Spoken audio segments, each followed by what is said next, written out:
કે હવે જન આંદોલનનો સમય આવી ગયો છે. પણ સમાજને વિનંતી કરું છું, રસ્તા ઉપર આવો, જન આંદોલન કરો અને 1 લાખ લોકો આપણે ગ્રાઉન્ડમાં ભેગા કરીએ. આના માટે જન આંદોલન કરીએ, 1 લાખ લોકો ભેગા કરીએ અને સરકારને આપણે ગજવી નાખીએ. નમસ્કાર મિત્રો, ઠાકોર સમાજને લઈને અત્યારના સૌથી મોટા સમાચાર સામે આવ્યા છે. સમાજના દરેક લોકો વિડીયોને ખાસ અંત સુધી જોવાનું રાખજો, કારણ કે વિડીયો જોયા પછી તમારી પણ આંખો ખુલી જશે. આવનારા સમયમાં ગુજરાતમાં સૌથી મોટું જન આંદોલન થવા જઈ રહ્યું છે, જેને લઈ તારકભાઈ ઠાકોરે જે કહ્યું એ સાંભળી તમે પણ દંગ રહી જશો. તો જુઓ શું કહ્યું તારકભાઈ ઠાકોરે. એ દીકરા દીકરીઓ તૈયારી કરી રહ્યા હોય, તલાટી હોય, કોઈ કોન્સ્ટેબલની, હું તમને એમ કહેવા માંગુ છું કે મારી વાત સમજો.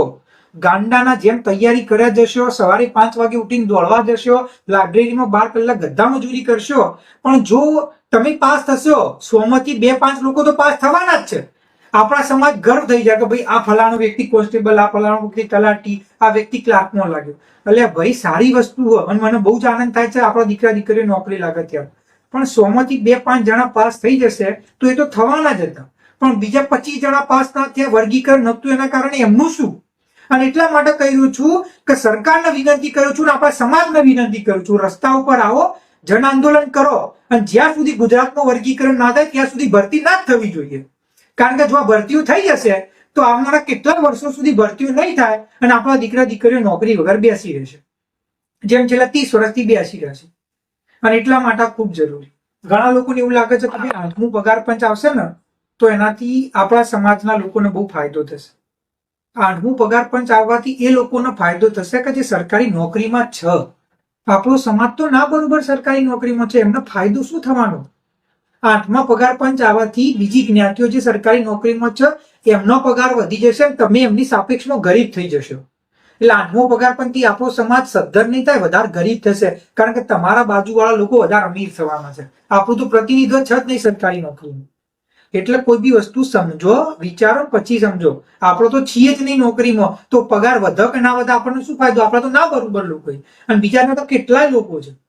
એટલે આપણું પ્રતિનિધિત્વ માટે એના માટે બહુ જરૂરી વસ્તુ છે. અને જેટલા બી લોકો આપણા લાઈવ સાથે જોડાયા હોય, તમને એક વિનંતી કરીશ કે હવે જન આંદોલનનો સમય આવી ગયો છે. તમે તમારા વિસ્તારમાં તમારા પરિવાર હોય, સગા સંબંધી હોય, આપણા સમાજના જેટલા લોકો હોય એમને આપણી સાથે જોડો. ફેસબુક ઉપર જોડો, ઇન્સ્ટાગ્રામ ઉપર જોડો, યુટ્યુબ ઉપર જોડો. અને જેટલા થાય એટલા લોકો સાથે જોડાશું તો જ આપણે ગાંધીનગર કે અમદાવાદમાં જ્યારે મહારેલી કરીશું, જન આંદોલન કરીશું, ત્યારે આપણે 1 લાખ લોકો ભેગા કરી શકીશું. અને 1 લાખ લોકો આપણે ગ્રાઉન્ડમાં ભેગા કરીએ એના પહેલા 1 લાખ લોકો આપણે સોશિયલ મીડિયામાં ભેગા કરીએ, ખૂબ જરૂરી. આજની તારીખમાં આપણા જોડે લાખો લોકો જોડાયા છે ખરા, પણ હજી એ લોકો આપણા યુટ્યુબ સાથે નથી જોડાયા. એટલે આજની તારીખમાં હું દરેકને એક વિનંતી કરું છું, જો તમે ઈચ્છતા હોય કે તમારા હકની નોકરી તમને મળે, તમારા હકનો લાભ તમને મળે, તો એના માટે આવતા 3 મહિનાના અંદર 31 ડિસેમ્બર 2025 સુધીમાં આપણે ફેસબુક ઉપર, ઇન્સ્ટાગ્રામ ઉપર ને યુટ્યુબ ઉપર 1 લાખ લોકો જોડવાના છે. પણ તમારામાં 1 રૂપિયો ખર્ચવાનો નથી, ના તમારા ઘરના બહાર નીકળવાનું છે. ખાલી તમારે એ લોકોને આપણા માધ્યમ સુધી લાવવાના છે, ફોલો કરાવવાના છે. કેમ? એટલા માટે નહીં કે આ વસ્તુના કારણે 1 લાખ લોકો આપણા સાથે જોડાશે તો આપણા વિડીયો જોઈ શકશે, આપણી માહિતી જે આપીશું એને સમજી શકશે, અને એના કારણે એ 1 લાખ લોકો જ છે કે જે પછી ગ્રાઉન્ડમાં આવશે. જ્યાં સુધી આપણે 1 લાખ લોકોને નહીં જોડીએ ત્યાં સુધી ગ્રાઉન્ડ ઉપર આપણે કઈ રીતે લાવશું? એટલે ઘણા લોકો જે એમ કહેતા હોય છે કે મીટિંગ કરો, અમે આવી જશું, તો મીટિંગ કરવાની જ છે અને તમે આવશો જ. પણ દરેકને એક વિનંતી કરીશ કે પહેલા 31 ડિસેમ્બર 2025 સુધી ફેસબુક, ઇન્સ્ટાગ્રામ, યુટ્યુબ પર 1 લાખ લોકોને જોડો, કારણ કે જ્યાં 1 લાખ લોકોને જોડીશું ત્યારે આપણે ગ્રાઉન્ડ ઉપર 1 લાખ લોકો બોલાવીશું. બરોબર? હવે અહીંયા આગળ ઘણા લોકો એવા છે કે એમને એમ લાગે છે કે ભાઈ તારકભાઈ આખો દિવસ અનામતમાં વર્ગીકરણની વાત કેમ કરતા હોય છે, આનાથી શું ફાયદો થશે? કે કેમાં સુપ્રીમ કોર્ટ હોય કે ભાજપ હોય કે કોંગ્રેસ હોય કે બીજી રિજનલ પાર્ટીઝ હોય તો એના વર્ગીકરણની માંગણી કરે છે. કેમ બધા સમાજો વર્ગીકરણની માંગણી કર્યા છે અને ગુજરાતમાં, ભારતમાં બીજા રાજ્યોમાં વર્ગીકરણ અમલમાં છે? તો જે લોકોને અનામતનો અયા નહીં ખબર ને એને શાંતિથી સાંભળો, તમારા બધા પ્રશ્નોનો જવાબ મળી જશે. ઉદાહરણ તરીકે, તમારું બાળક જ્યારે જન્મ અને જ્યારે કોઈ બી શાળામાં એડમિશન લે, પ્રાઇવેટ હોય કે સરકારી હોય, તો એ વખતે તો કોઈ મેરિટ હોતું નહીં, એ વખતે કોઈ અનામતની જરૂર નથી. તમે કોઈ બી જગ્યાએ એડમિશન લઈ લેશો, પહેલું, બીજું, પાંચમું, આઠમું, 10મું ધોરણ, 10મું ધોરણ પાસ થઈ ગયું. જ્યારે 10મું ધોરણ પાસ થઈ જશે એના પછી ઉદાહરણ તરીકે તમારા બાળકને આગળ આઈટીઆઈ કરવા જવું છે, તો જ્યારે આઈટીઆઈમાં એડમિશન લેવા જશે ને તો સારામાં સારી આઈટીઆઈ અને આઈટીઆઈમાં જ્યારે સારામાં સારો ટ્રેડ લેવો છે તો એના માટે એના અંદર અનામત આવે. તો એ ઓબીસીના અંદર જો વર્ગીકરણ હશે તો આજની તારીખમાં જે આપણા દીકરા દીકરીઓ જે કોઈ પણ ચીલા ચાલુ આઈટીઆઈમાં એડમિશન લેતા હશે એના કરતી સારામાં સારી ગુણવત્તાવાળી આઈટીઆઈમાં એડમિશન લેશે અને સારામાં સારી એમની મનગમતી ટ્રેડ મળશે. પહેલી વસ્તુ. બીજી, ડિપ્લોમા. ઉદાહરણ તરીકે તમારા 10મા પછી ડિપ્લોમામાં એડમિશન લેવું હોય તો ડિપ્લોમામાં તો ઘણી બધી કોલેજો એડમિશન આપે, પણ જો તમારા એવી કોલેજમાં એડમિશન લેવું હોય જે ખૂબ સારી હોય, ઉદાહરણ તરીકે તમારે અમદાવાદમાં એલડીમાં લેવું હોય કે નિરમામાં કે બીજી કોઈ પણ કોલેજમાં, અને એમાં પણ સારામાં સારી ફિલ્ડમાં લેવું હોય, મિકેનિકલમાં લેવું હોય, સિવિલમાં લેવું હોય, ઇલેક્ટ્રિકલમાં, તો આના માટે તમે અનામતનો લાભ જોશે. તમે મેરિટમાં હશે તો જ લાભ મળશે. આજની તારીખમાં આ જે કોલેજના એડમિશન હોય તો ઓબીસીની સમૃદ્ધ જ્ઞાતિઓ બધી સીટ લઈ લે છે ને આપણને કંઈ નથી મળતું. વર્ગીકરણ થશે તો આપણા દીકરા દીકરીઓ અહીંયા આગળ એડમિશન લઈ શકશે. બીજી વસ્તુ, ઉદાહરણ તરીકે તમે 12મું ધોરણમાં જતા રહો અને 12મા ધોરણ તમે પાસ કરી લીધું સાયન્સ, કોમર્સ કે આર્ટ્સમાંથી. હવે જો તમે સાયન્સમાંથી તમે 12મું ધોરણ કર્યું અને તમારી ઈચ્છા એવી છે કે મારા દીકરા દીકરીને ડોક્ટર બનાવવો છે, તો જ્યારે તમે એડમિશન લેવા જશો તમારે ડોક્ટર બનવું હોય અને તમે ગવર્મેન્ટ કોલેજમાં એડમિશન લઈ લો, જેમ કે બીજે જે કોલેજ છે આખા ગુજરાતની સૌથી પ્રખ્યાત અને સૌથી સારામાં સારી કોલેજ છે એડમિશન ગવર્મેન્ટ, મતલબ એમબીબીએસ માટે. જો તમારા દીકરા દીકરીને બીજે કોલેજમાં એડમિશન મળે કે કોઈ પણ સરકારી ગવર્મેન્ટ કોલેજમાં એડમિશન મળે એમબીબીએસ માટે, તો તમારા વર્ષનો ખર્ચો હશે 50,000 થી 1 લાખ રૂપિયા. અને 5 વર્ષ ભણી તમારો દીકરો દીકરી એમબીબીએસ બની જશે. બરોબર. હવે વર્ગીકરણ ના હોવાના કારણે શું થાય છે તમે સમજો. વર્ગીકરણ ના હોવાના કારણે ઓબીસીની સમૃદ્ધ જ્ઞાતિઓ મોટા ભાગની સીટો લઈ લે છે અને તમારા દીકરા દીકરીને કોઈ પણ પ્રકારનું એમબીબીએસમાં એડમિશન નથી મળતું. એટલે તમારા જોડે 2 વિકલ્પ વધ્યા. હવે તમારો દીકરા દીકરી 12મામાં 90% લાવશે ને તો ઘણા બધા લોકો કે 80, 85, 90% એડમિશન નથી મળતું. કેમ કે તમારી જગ્યાએ તો સમૃદ્ધ જ્ઞાતિઓ લઈ લીધી ઓબીસી. તો તમે શું કરશો? 2 વિકલ્પ છે તમારા જોડે. એક વિકલ્પ કે એમબીબીએસ નું સપનું ભૂલી જાઓ, આપણે ડોક્ટર નથી બનાવો, હવે BMS, BHMS, Ayurveda, dental, pharmacy આ બધા કોર્સ કરો. અને જો તમારા ડોક્ટર જ બનાવો છે તો તમારા કોઈ પણ પ્રાઇવેટ મેડિકલ કોલેજમાં એડમિશન લેવું પડશે. પ્રાઇવેટ મેડિકલ કોલેજના અંદર ડોક્ટર બનવા માટેની 5 વર્ષની ફીસ હોય 50 થી 60 લાખ રૂપિયા મિનિમમ. આ જ્યારે મેં મુદ્દાની શરૂઆત કરી ને ત્યારે મને આપણા સમાજના એક ભાઈનો ફોન આવ્યા. એ શિક્ષક તરીકે કામ કરે છે. એમના 2 દીકરા દીકરીઓ એમને એમબીબીએસમાં એડમિશન લેવું હતું અને એમને બહુ સારા ટકા આવ્યા હતા. 12મા ધોરણમાં બહુ જ ભણવામાં હોશિયાર હતા, બહુ જ મહેનતુ હતા અને બહુ સારા ટકા આવ્યા હતા. પણ કારણ કે ઓબીસીની સીટો આ સમૃદ્ધ જ્ઞાતિઓ લઈ લીધી એટલે એમના મેડિકલમાં જે કહેવાય ને ગવર્મેન્ટમાં એડમિશન ના મળ્યું. અને ના મળવાના કારણે એમને પ્રાઇવેટમાં એડમિશન લેવું પડ્યું. અને પ્રાઇવેટના અંદર આજની તારીખમાં એ જે શિક્ષક છે એને લોન લઈ એને પેટે પાટા બાંધીને એના બાળકોને મેડિકલ કરાવી રહ્યા છે અને એના માટે 1 કરોડ રૂપિયા ખર્ચ્યા છે. 1 કરોડ રૂપિયા, જેના કારણે પોતે લોનમાં પણ આવી ગયા. લોને લેવું પડ્યું અને ઘણી બધી વસ્તુ ઘરમાં કરકસરે કરવી પડી. એ 1 કરોડ રૂપિયા એને ખર્ચવા પડ્યા. કેમ? કારણ કે એના દીકરા દીકરીને ગવર્મેન્ટમાં એડમિશન ના મળ્યું. જો ગવર્મેન્ટમાં એડમિશન મળ્યું હોય તો 1 કરોડના જગ્યાએ 5 થી 10 લાખ રૂપિયામાં બંને દીકરા દીકરી ડોક્ટર બની ગયા હોત. અને આવા તો આપણા સમાજના અનેક લોકોની પરિસ્થિતિ. હવે જયારે આવું થાય ને એટલે આપણે એમ કહીએ કે યાર સમાજમાંથી પૈસા અપાઈ દો, કે યા તો કોઈ લોન અપાઈ દો. અરે હું એમ કહેવા માંગુ છું કે તમે કેટલા લોકો પાસેથી તમે સમાજના લોકો દીકરા દીકરીઓને આપણા સમાજમાંથી પૈસા અપાઈ શકીશું, કેટલા લોકોને લોન અપાઈ શકીશું. પણ એના કરતા જો આપણે પોલિસી બદલાઈ દઈએ, અનામતની નીતિમાં વર્ગીકરણ કહીએ તો તમારો દીકરો દીકરી વર્ષે 1 લાખ રૂપિયામાં ડોક્ટર બનતો હોય તો તમારે 50 લાખ રૂપિયા ફી ભરવી છે શું કરવા માટે? અને જો આપણે આ નહીં સમજી શકીએ તો શું કરીશું? કેટલા દીકરા દીકરીઓ છે જેને સમાજ મદદ કરશે? આપણે પોતે આર્થિક રીતે સમૃદ્ધ સમાજ નથી, તો એના કરતા નીતિ નિયમોમાં પરિવર્તન અપાવો ને. બીજી વસ્તુ, તમારા દીકરા દીકરીઓ ઉદાહરણ તરીકે સાયન્સ ભણ્યા પછી એને ડોક્ટર બનવું હોય કે એન્જિનિયર, તમે કોઈ પણ ચીલા ચાલુ કોલેજમાંથી એન્જિનિયર બની ગયો ને તો તમારો દીકરો દીકરી 4 વર્ષ ભણ્યા પછી મહિને 12,000 15,000 એના પગાર નહીં મળે. પણ એ જ એન્જિનિયરિંગ જો તમે એલડી કોલેજ ઓફ એન્જિનિયરિંગ નિરમામાંથી કર્યું હોત ને તો તમને મહિને 40,000, 50,000, 50,000, 60,000 રૂપિયાની નોકરી મળત. અને તમારા દીકરા દીકરીઓ કોલેજમાં એટલા માટે નથી જઈ શકતા કારણ કે એ જે જગ્યાઓ ઓબીસી ની હોય છે બીજી જ્ઞાતિઓ લઈ જાય છે. એ જ રીતે તમારો દીકરો કે દીકરી આર્ટ્સમાં હોય કે કોમર્સમાં હોય, તમને તમારી મનગમતી કોલેજમાં એડમિશન એટલા માટે નથી મળતું કારણ કે તમારી જે સીટો હોય એ સમૃદ્ધ જ્ઞાતિઓ લઈ જાય છે કે જે દરેક રીતે સક્ષમ છે, દરેક રીતે આર્થિક રીતે સક્ષમ છે, સામાજિક રીતે આપણા કરતા આગળ છે અને આપણા કરતા 10 ગણું એમનું સરકારી નોકરીમાં પ્રતિનિધિત્વ છે અને આજની તારીખમાં કહેવાતી સમૃદ્ધ જ્ઞાતિઓ જોડે રહે છે, ધંધા કરે છે, રોજગાર કરે છે. એટલા માટે હું કહેવા માંગુ છું કે આપણા દીકરા દીકરીઓ ભણ્યા પછી એ મધ્યમ વર્ગની કોલેજોમાં એડમિશન એટલા માટે લે છે કે જે સારામાં સારી કોલેજ હોય એમને એડમિશન નથી મળી શકતું. અને એમને એટલા માટે નથી મળતું કારણ કે ગુજરાતમાં ઓબીસી અનામત વર્ગીકરણ અમલમાં નથી. તમે તમારા દીકરા દીકરીઓને ગમે તેટલું ભણાવી દેશો, ગમે તેટલા ચોપડાઓ અપાઈ દેશો, ગમે તેટલા ઇનામ વિતરણ કાર્યક્રમ કરી દેશો, પણ જો આ નીતિમાં સુધાર નહીં આવે તો જે દીકરો ડોક્ટર બનવો જોતો હતો એ કમ્પાઉન્ડર બની ઉભો રહેશે. જે દીકરી કે દીકરો જે હતો એને સારામાં સારી કોમર્સ કે આર્ટ્સ કોલેજમાં એડમિશન મળવું જોતું હતું એના જગ્યાએ કોઈ પણ ચીલા ચાલુ કોલેજમાં એડમિશન લેશે. એટલે અનામત વર્ગીકરણ થશે ને તો એનાથી ખાલી સરકારી નોકરીનો ફાયદો નહીં થાય. તમારો દીકરો દીકરી 12મા ધોરણ પછી ડોક્ટર કે એન્જિનિયર બને સારી કોલેજમાંથી, સારી આર્ટ્સ કોલેજમાંથી, જેમ કે ગુજરાત યુનિવર્સિટીમાંથી સ્નાતક કરે, કોમર્સમાં ભણતો હોય તો એચએલ કોલેજમાંથી સ્નાતક કરશે. તો એ આ ભણ્યા પછી, આ અભ્યાસ કર્યા પછી એ કોઈ પણ જગ્યાએ પ્રાઇવેટ ક્ષેત્રે નોકરી કરવા જશે ને તો મહિને મિનિમમ 40-50 હજાર રૂપિયા પગાર હશે. 40-50 હજાર રૂપિયા. અને જો એની આવડત હોય ને તો લાખો રૂપિયા પગાર લઈ શકે. બીજી વસ્તુ, આ અભ્યાસ કર્યા પછી જો એને વિદેશ જવું હશે તો વિદેશ જવાના અંદરે બહુ સહાયતા થશે. એટલે અનામતમાં વર્ગીકરણ કરવાથી ખાલી સરકારી નોકરીનો ફાયદો થશે એ તમારા મગજમાં રહેલો ભ્રમ છે. અનામતમાં વર્ગીકરણ થવાથી તમારા દીકરા દીકરીઓને સારામાં સારી કોલેજોમાં એડમિશન મળશે, બહુ ઓછા ભાવે ત્યાં આગળ અભ્યાસ કરી શકશે, સારામાં સારી પ્રાઇવેટ કંપનીઓમાં નોકરી કરશે અને એટલા પૈસા કમાશે કે કદી જીવનમાં તમારા આર્થિક રીતે કટોકટીનો સામનો નહીં કરવો પડે.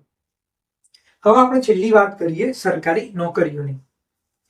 હવે ઉદાહરણ તરીકે જેટલા પણ પ્રકારની સરકારી નોકરી આવતી હોય, ક્લાસ 3, ક્લાસ 2, ક્લાસ 1, કોઈ પણ વિભાગ હોય, કોઈ પણ વર્ગ હોય, ગમે તે સરકારી નોકરી હોય, પછી તલાટી હોય, જુનિયર સિનિયર ક્લાર્ક હોય, કોન્સ્ટેબલ હોય, એએમસી જીએમસી હોય, ટેટ હોય, નર્સ હોય, યા તો પછી તમે ઉદાહરણ તરીકે ક્લાસ 1, ક્લાસ 2 એન્જિનિયર જે હોય, પછી જે આપણા નહીં હતા ડોક્ટરો જે બનતા હોય સિવિલ હોસ્પિટલમાં એ હોય, ખેતી પાણી સિંચાઈ વિભાગના અંદર જે એન્જિનિયર હોય, અને સૌથી વધારે મહત્વની આખા તાલુકા અને જિલ્લાના જે તમે કહી શકો ને કે જે આખું બધું ચલાવતા, જેનું શાસન કરતા, જે આજની તારીખમાં આખા તાલુકા જિલ્લાની જવાબદારી સંભાળતા, પછી ડેપ્યુટી કલેક્ટર હોય, ડીવાયએસપી હોય, ટીડીઓ હોય, મામલતદાર હોય, ડીવાયએસઓ હોય કે એસટીઆઈ. આના સિવાય પણ તમારા મનમાં જે પણ ભરતી આવે એ બધી ગણી લો. આ બધી ભરતીમાં 100 માંથી 27 સીટો અનામત રાખવામાં આવે છે, પણ આપણા સમાજ એ 27 માંથી 2-5 સીટો નથી લઈ શકતા કારણ કે સમૃદ્ધ જ્ઞાતિઓ બધું લઈ જાય છે. જો વર્ગીકરણ થશે તો આજની તારીખમાં જે આપણા દીકરા દીકરીઓ નોકરી લાગે છે એના કરતા 5 ગણા વધારે લોકો નોકરીએ લાગશે. અને એનાથી શું ફાયદો થશે એ હું તમને એક ઉદાહરણથી સમજાવું. જ્યારે તમારા આપણા સમાજમાંથી તમે ગણ્યા ગાંઠાય લોકો સારી નોકરી નહીં કરતા, જો આપણા સમાજમાંથી ડેપ્યુટી કલેક્ટર, ડીવાયએસપી, મામલતદાર સારા હોદ્દા ઉપર કામ કરતા, સિવિલ હોસ્પિટલમાં ડોક્ટર હોય, સિંચાઈ વિભાગ, પાણી વિભાગ, ઉર્જા વિભાગના અંદર જીઈબીમાં આપણા અધિકારીઓ છે, તો સૌથી પહેલું તો તમે જ્યારે કોઈ પણ જગ્યાએ જશો ને તમારું કામ લઈ, તો જે આજની તારીખમાં તમને તમારી વાત સાંભળવા નથી આવતી, તમારું જે તિરસ્કાર કરવામાં આવે છે, તમારા આંખ આડે કામ કરવામાં આવે છે, તમે 50 ધક્કા ખાઈ જતો હોય, તમારું એક ડોક્યુમેન્ટ ના નીકળે, કઈ યોજનાનો લાભ ના મળે, એ જે દયનીય પરિસ્થિતિ ને તો એનું સમાધાન આવી જશે. કારણ કે મને એટલું ખબર કે જો તમારા સમાજનો કોઈ શિક્ષિત જાગૃત વ્યક્તિ નોકરીએ લાગેલો હશે તો બીજું કંઈ કરે ના કરે પણ તમારા પ્રશ્નોને સમજશે, સાંભળશે અને એને જવાબ લાવવા માટે પ્રયત્ન કરશે. બરોબર? જો આપણા નેતાઓને ચૂંટવા માટે આટલા ઉત્સાહમાં આવી જતા હોઈએ, હવે નેતા 5 વર્ષ છે પછી 6 કે નહીં ખબર નથી, અને જે પાર્ટીમાંથી ચૂંટાયો તો એમાં રહેશે કે નહીં ખબર નહીં, ક્યાં ગયો ક્યાં નહીં આપણને કોઈ ખબર નહીં. પણ એક અધિકારી જો બનાવશો 25 વર્ષે તો 58 વર્ષ એટલે 33 વર્ષ સુધી તમારા સમાજની સેવા કરશે. એટલા માટે સાચો વિકાસ કરવો છે તો મુખ્યમંત્રી કે મંત્રીઓ એ તો જે બનવાના હશે બનશે, મુખ્ય ઉદ્દેશ હોવો જોઈએ સમાજમાં શિક્ષા રોજગારનો, અને એના માટે પ્રયત્ન કરવો જોઈએ. બરોબર. અને એટલા માટે હું તમને આજની તારીખમાં એક વસ્તુ સમજાવવા આવી રહ્યો છું કે આ વસ્તુ જો થશે ને તો તમારે ધક્કા નહીં ખાવા પડે, યોજનાઓના લાભ મળશે. અને બીજી વસ્તુ, હવે ઉદાહરણ તમે એક વસ્તુ સમજો, આપણા સમાજના છેલ્લા 3-4 વર્ષમાં જે ભરતીઓ થઈ, પછી કોન્સ્ટેબલ હોય, વિદ્યા સહાયક હોય, કંડક્ટર હોય, MPHW હોય, આમાં મિનિમમ વિકાસથી વંચિત સમાજોના 2000 કરતા વધારે બાળકો હશે કે જે નોકરી નહીં, 2000 તો ખાલી કોન્સ્ટેબલમાં જ હશે, 4-5 હજાર લોકો હશે કે જે નોકરી નહીં લાગ્યા હોય વર્ગીકરણ ના હોવાના કારણે. હવે હું તમને એક ઉદાહરણ આપું. જો અનામતમાં વર્ગીકરણ અમલમાં હોત, બરોબર કે નહીં, તો આપણા સમાજોમાં ખાલી છેલ્લા 2 વર્ષમાં 2000 લોકો, મિનિમમ 2000 લોકો નોકરીએ લાગોત. અને ક્લાસ 3માં લાગોત તો 8મા પગાર પંચ પછી એમનો પગાર મહિને 50,000 રૂપિયા હોત. 50,000 રૂપિયા એક જણાનો પગાર. 2000 જણાની વાત કરો તો એ પગાર એક વર્ષના અંદર કેટલો થોત તમને ખબર? 150 કરોડ રૂપિયા. મતલબ વર્ગીકરણ ના હોવાના કારણે આપણા સમાજમાં દર વર્ષે જે 150 કરોડ આવી શકતા હતા એ નહીં આવે. એના જગ્યાએ એવા સમાજોમાં જશે જે પહેલાથી જ આર્થિક રીતે સમૃદ્ધ હતા. આજે સમાજો આજની તારીખના અંદર લાઇબ્રેરીઓ બનાવી રહ્યા છે, શિક્ષણ સંસ્થાઓ બનાવી રહ્યા છે, આટલા બધા આગળ વધી રહ્યા છે. તો તમે એક વસ્તુ નોટિસ કરો, 30 વર્ષ પહેલા એમના જોડે આટલી બધી સંસ્થાઓ નથી, અને 30 વર્ષ પહેલા એમના જોડે આટલા પૈસા નતા, અને 30 વર્ષ પહેલા આટલા સુખી નતા. જ્યારથી ઓબીસીમાં આવ્યા, જ્યારથી નોકરીઓ લેતા થયા, જ્યારથી અધિકારીઓ બનતા થયા, જ્યારથી મહિને 50-50 લાખ રૂપિયા, 50,000 રૂપિયા, લાખ રૂપિયા કમાતા થયા, એના પછી એમના સમાજના અંદર આર્થિક રીતે આટલા સમૃદ્ધ થયા, આટલી સંસ્થાઓ બનાવી, આટલી લાઇબ્રેરીઓ બનાવી, અને આટલું બધું આગળ વધી રહી, કરોડો રૂપિયાની ભવનો બનાવી રહ્યા છે. આપણા સમાજના અંદર અધિકારીઓ આવી જ ના શક્યા. અને એટલે આજની તારીખમાં જો આપણે એક લાઇબ્રેરી હોસ્ટેલે બનાવીએ તો આપણા જોડે પૈસા નથી. બરોબર કે નહીં? જો આપણા સમાજમાં વર્ગીકરણ થાય તો આવતા 5 વર્ષના અંદર આપણા સમાજના અંદર એટલા વિદ્યાર્થીઓ સારામાં સારી નોકરીએ લાગશે કે દર વર્ષે આપણા સમાજમાં 200, 250, 300 કરોડ રૂપિયા તો ખાલી પગારમાં આવશે. એક વ્યક્તિ જો મહિને 50-60 હજાર કમાતો હશે તો વર્ષે 6-7 લાખ રૂપિયા કમાશે. અને 6-7 લાખ રૂપિયામાં એનું ઘરની જવાબદારી સુધરી જશે, એના પરિવારને સારું શિક્ષણ રોજગાર આપી શકશે, એના જે ગામડું હોય કે આપણા સમાજના અંદર જે પણ કંઈ આર્થિક દાન આપી શકશે, એમના માટે કામ કરી શકશે, એનાથી આપણા આખા સમાજનો વિકાસ થશે. એટલા માટે તમે એક વસ્તુ સમજો, આજની તારીખમાં આપણે ગરીબ છીએ એનું કારણ એ નથી કે આપણે મહેનત નથી કરતા, એનું કારણ એ છે કે આપણે સાચા મુદ્દા માટે નથી લડતા. અને એટલા માટે હું તમને આ વસ્તુ કહેવા માંગી રહ્યો છું કે છેલ્લા 30 વર્ષમાં વર્ગીકરણ ના હોવાના કારણે આપણા સમાજને એટલું નુકસાન થયું છે જેની કોઈ લિમિટ નહીં. આપણા સમાજના હજારો દીકરા દીકરીઓ સારી નોકરીઓ લાગતા રહી ગયા. આપણા સમાજમાં કરોડો અબજો રૂપિયા જે આમની પૈસા આવી શકતા હતા આમના પગાર રૂપે એ આવતા રહી ગયા. અને આપણા સમાજમાં એ માર્ગદર્શન ના આવ્યું કે જે આ લોકો આપણા સમાજને આપી શકે. એટલા માટે હું તમને દરેકને એક જ વિનંતી કરી કે ક્યાં સુધી તમે કોઈ ચોક્કસ પાર્ટીની સરકાર લાવવા માટે દોડ્યા જશો. પેલો કે મારે ભાજપની સરકાર બનાવીએ, પેલો કે મારે કોંગ્રેસની બનાવીએ, પેલો કે મારા વ્યક્તિને ધારાસભ્ય બનાવો, સાંસદ બનાવો, મંત્રી બનાવો. હું એમ કહેવા માંગુ છું કે આ બધું તમે કરો પણ ચૂંટણી સમય કરો, અને જે પાર્ટી માટે કરતા હોય એના માટે કરો. બરોબર? ગળામાં ખેસ પહેરો પણ પટ્ટો ના પહેરો. બરોબર? તમારો ઉદ્દેશ એવો હોવો જોઈએ કે તમે તમારા બાળકો કોઈને મુખ્યમંત્રી બનાવ્યા કરતા પહેલા પોતાના બાળકોને તલાટી, ક્લાર્ક ને ક્લાસ 1-2 તો બનાવો. તમારા ઘરે મહિને 50-60 હજાર રૂપિયા આવે એના માટે મહેનત કરો. એટલે તમારી જે ઉર્જા આજ સુધી આપણે તડકામાં રેલીઓમાં ઉભા રહે, આજ સુધી આપણે ઘણા લોકોને જીતાડવા માટે રાત દિવસ એક કર્યા, સ્વખર્ચે એમના પાછળ દોડ્યા. હવે હું એમ કહેવા માંગુ છું કે ગમે તે પાર્ટીની સરકાર હતી તમારું કંઈ થયું નથી. એટલા માટે આપણો સમાજ આજની તારીખમાં આટલો પછાત છે. હું ખોટું કહેતો હોય તો કહો. બરોબર કે નહીં? તો એટલા માટે તમને એક જ વિનંતી કરીશ કે હવે બધું છોડો, ખાલી અને ખાલી તમારા પરિવારને, તમારા સમાજને પ્રાથમિકતા આપો, અને દુનિયા આમની આમ થઈ જાય. વિરોધ કરવાવાળા ગમે તેટલો વિરોધ કરો પણ ઓબીસી અનામતમાં વર્ગીકરણ કરાવીને રહો. અને એક જ વસ્તુ આપણે આટલે ટ્રેન્ડિંગ કરીએ. જેટલા બી લોકો તારા વિડીયો જોઈ રહ્યા હોય, પોસ્ટર બનાવો, વિડીયો બનાવો, મેસેજ લખો, તમને જે અનુકૂળ આવે લખો.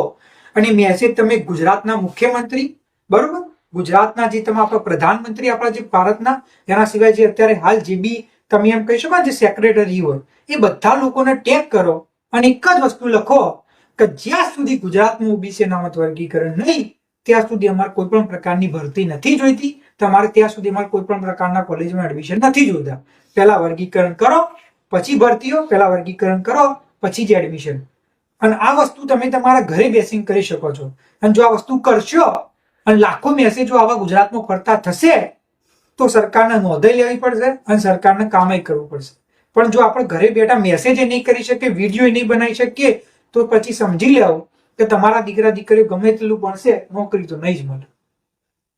હવે જે પણ લોકો સમર્થન આપવા માંગતા હોય, આવતા 48 કલાકમાં એટલા મેસેજો અને એટલા વિડીયો શેર કરો ને ફેસબુક ઉપર, ઇન્સ્ટાગ્રામ ઉપર, મીડિયામાં, વોટ્સએપ ઉપર, કે જ્યાં સુધી વર્ગીકરણ નહીં ત્યાં સુધી ભરતી નહીં.